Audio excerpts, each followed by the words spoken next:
حضرت انس بن نضر رضی اللہ عنہ خاندان نجار کے رئیس تھے۔ جدی رسول صلی اللہ علیہ وآلہ وسلم حضرت عبد المطلب رضی اللہ عنہ کی والدہ سلمہ بنت عمر رشتہ میں حضرت انس بن نضر رضی اللہ عنہ کی پھوپھی ہے۔ حضور صلی اللہ علیہ وآلہ وسلم کے خدمت گار خصوصی حضرت انس بن مالک اب کے سگے بھتیجے ہیں۔ انہی کے نام پر اب کا نام انس رکھا گیا۔ اللہ کے کچھ ایسے بندے بھی ہوتے ہیں جنہیں دنیا میں ہی جنت کی خوشبو آنے لگتی ہے اور وہ جہاد کے معرکوں میں اسے حصی طور پہ سونگھ بھی لیتے ہیں۔ یہی سعادت انس بن نضر رضی اللہ عنہ کو بھی نصیب ہوئی اور فوراً سمجھ گئے کہ یہ کوئی اس دنیا کی خوشبو نہیں۔ حافظ ابن القیم رحمت اللہ علیہ فرماتے ہیں کہ اللہ تعالی بعض مرتبہ اپنے خاص بندوں کو روحانی طور پر نہیں بلکہ حصی طور پر دنیا ہی میں جنت کی خوشبو سونگھا دیتے ہیں۔ جس طرح وہ حضرات حصائے شامہ سے گلاب اور چمبیلی کی خوشبو سونگھتے ہیں، اسی طرح وہ دنیا میں کبھی کبھی اللہ کے فضل سے جنت کی خوشبو سونگھتے ہیں جس کی مہک 500 میل تک پہنچتی ہے۔ عجب نہیں کہ حضرت انس بن نضر رضی اللہ عنہ نے حصی طور پر جنت کی خوشبو محسوس فرمائی۔ حوالہ نمبر 1۔ حضرت انس رضی اللہ عنہ نے بیان کیا کہ میرے چچا انس بن نضر رضی اللہ عنہ بدر کی لڑائی میں حاضر نہ ہو سکے، اس لیے انہوں نے عرض کیا، اے رسول اللہ صلی اللہ علیہ وآلہ وسلم، میں پہلی لڑائی ہی سے غائب رہا جو اپنے مشرکین کے خلاف لڑی، لیکن اگر اب اللہ تعالیٰ نے مجھے مشرکین کے خلاف کسی لڑائی میں حاضری کا موقع دیا تو اللہ تعالیٰ دیکھ لے گا کہ میں کیا کرتا ہوں۔ پھر جب احد کی لڑائی کا موقع آیا اور مسلمان پیچھے ہٹے تو انس بن نضر رضی اللہ عنہ نے کہا کہ اے اللہ، جو کچھ مسلمانوں نے کیا میں اس سے معذرت کرتا ہوں اور جو کچھ ان مشرکین نے کیا ہے میں اس سے بیزار ہوں۔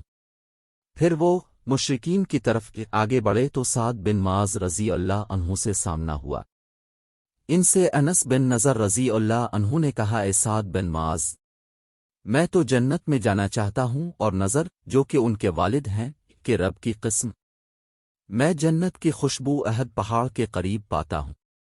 سعد رضی اللہ عنہ نے کہا، اے رسول اللہ صلی اللہ علیہ وآلہ وسلم، جو انہوں نے کر دکھایا اس کی مجھ میں ہمت نہ تھی۔ انس رضی اللہ عنہ نے بیان کیا کہ اس کے بعد جب انس بن نضر رضی اللہ عنہ کو ہم نے پایا تو تلوار، نیزے اور تیر کے تقریباً 80 زخم ان کے جسم پر تھے، وہ شہید ہو چکے تھے۔ مشرکوں نے ان کے اعضا کاٹ دیے تھے اور کوئی شخص انہیں پہچان نہ سکا تھا، صرف ان کی بہن ان کی انگلیوں سے انہیں پہچان سکی تھیں۔ انس رضی اللہ عنہ نے بیان کیا، ہم سمجھتے ہیں کہ یہ آیت مومنوں میں کچھ وہ لوگ ہیں جنہوں نے اپنے اس وعدے کو سچا کر دکھایا جو انہوں نے اللہ تعالیٰ سے کیا تھا۔ انس بن نضر رضی اللہ عنہ اور ان جیسے مومنین کے بارے میں نازل ہوئی تھی۔ حوالہ نمبر 2۔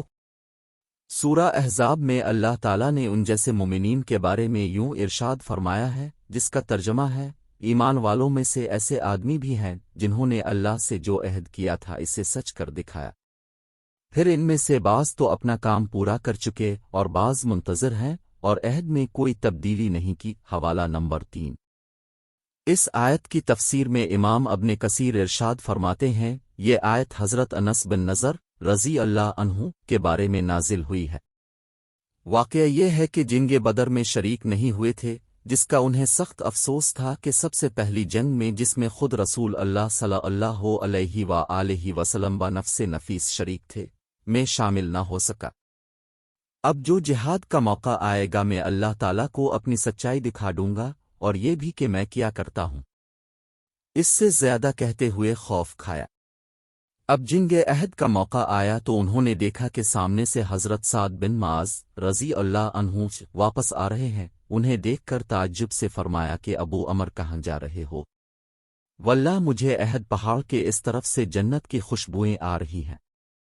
یہ کہتے ہی آپ آگے بڑھے اور مشرکوں میں خوب تلوار چلائی، چونکہ مسلمان لوٹ گئے تھے، یہ تنہا تھے، ان کے بے پناہ حملوں نے کفار کے دانت کھٹے کر دیے تھے، اور کفار لڑتے لڑتے ان کی طرف بڑھے اور چاروں طرف سے گھیر لیا اور شہید کر دیا۔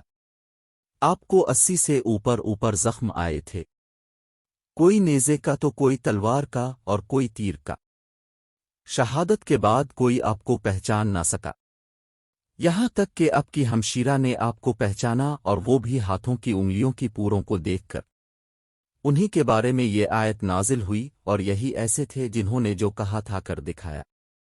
روایت میں ہے کہ جب مسلمان پیچھے ہٹے تو اب رضی اللہ عنہ نے فرمایا، اے اللہ، انہوں نے جو کیا میں اس سے اپنی معذوری ظاہر کرتا ہوں، اور مشرکوں نے جو کیا میں اس سے بیزار ہوں۔ اس میں یہ بھی ہے کہ حضرت سعد رضی اللہ عنہ نے ان سے فرمایا، میں آپ کے ساتھ ہوں، ساتھ چلے بھی، لیکن فرماتے ہیں جو وہ کر رہے تھے وہ میری طاقت سے باہر تھا۔ حوالہ نمبر 4۔